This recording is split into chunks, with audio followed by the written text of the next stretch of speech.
ಅಭಿರಾಮಿ,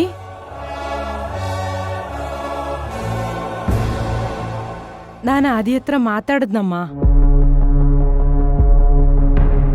ಪಾಪ ಅವನು ನೀವಿಬ್ರು ಕೊನೆವರೆಗೂ ಅನ್ಯೋನ್ಯವಾಗಿರ್ಬೇಕು ಅಂತ ವ್ರತ ಮಾಡ್ತಿದ್ದಾನೆ. ಅದಕ್ಕೆ ಅವನು ಅಮಾವಾಸ್ಯೆ ಬಂದಾಗ 2 ದಿವಸ ನಿನ್ನಿಂದ ದೂರ ಇದ್ದು ವ್ರತ ಮಾಡಬೇಕು ಅಂತ ನಿರ್ಧಾರ ಮಾಡಿದ್ದಾನೆ.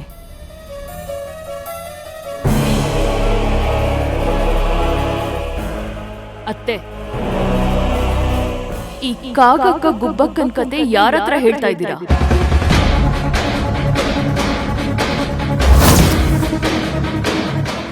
ಇದನ್ನೆಲ್ಲ ಬೆಲೂನ್ ಇಟ್ಕೊಂಡು ಆಟಾಡ್ತಾರಲ್ಲ ಮಕ್ಕಳು, ಅವ್ರ ಹತ್ರ ಹೋಗಿ ಹೇಳಿ. ನನ್ನ ಹತ್ರ ಇವೆಲ್ಲ ನಡೆಯಲ್ಲ.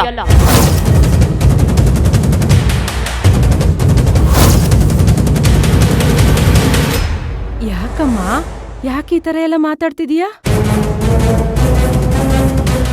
ನೀವು ನಿಮ್ ಮಗ ಸೇರ್ಕೊಂಡು ಆಡ್ತಿರೋ ನಾಟಕ ನನಗ್ ಗೊತ್ತಿಲ್ಲ ಅಂತ ಅನ್ಕೊಂಡಿದ್ದೀರಾ?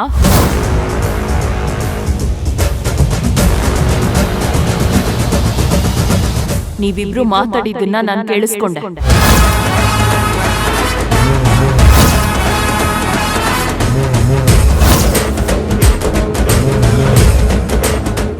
ನಿಮ್ ಮಗ ಮಾಟ ಮಂತ್ರ ಮಾಡ್ತಾ ಇದ್ದ.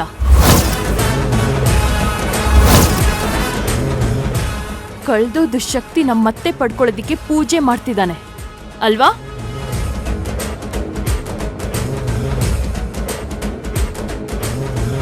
ಅದಕ್ಕೆ ರಾಮ್ ನನ್ನಿಂದ ದೂರ ಇರೋದು. ನೀವು ನಿಮ್ ಮಗ ತೋರಿಸ್ತಾ ಇರೋದು ನನ್ ಮೇಲೆ ಪ್ರೀತಿ ಅಲ್ಲ, ಸುಳ್ಳು ಪ್ರೀತಿ. ನನ್ನ ಆಸ್ತಿ ನಿಮ್ ಹೆಸರಿಗೆ ಬರೋವರೆಗೂ ಅಷ್ಟೇ ಈ ಪ್ರೀತಿ ಕಾಳಜಿ ಅಲ್ಲ.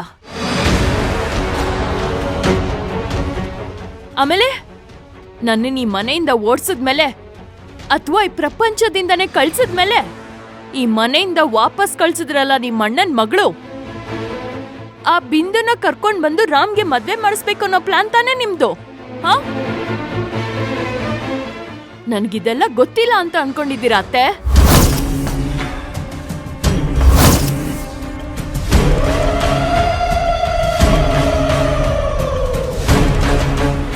ನೀವೆಂತ ನೀಚರು, ಮನಸ್ಸಾಕ್ಷಿ ಇಲ್ದಿರೋ ಮೃಗಗಳು ಅಂತ ನನಗ್ ಗೊತ್ತೇ ಇರ್ಲಿಲ್ಲ.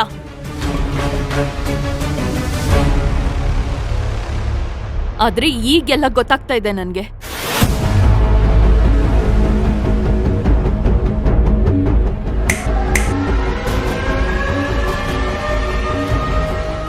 ಆ ಶಿವಗಾಮಿ ಜೊತೆ ಆಟ ಆಡ್ದಾಗೆ ನನ್ನ ಹತ್ರ ಆಡ್ಬೇಡಿ. ಜನ್ಮ ಜನ್ಮ ಜಾಲಾಡ್ಸಿ ನರ್ಕ ತೋರಿಸ್ಬಿಡ್ತೀನಿ.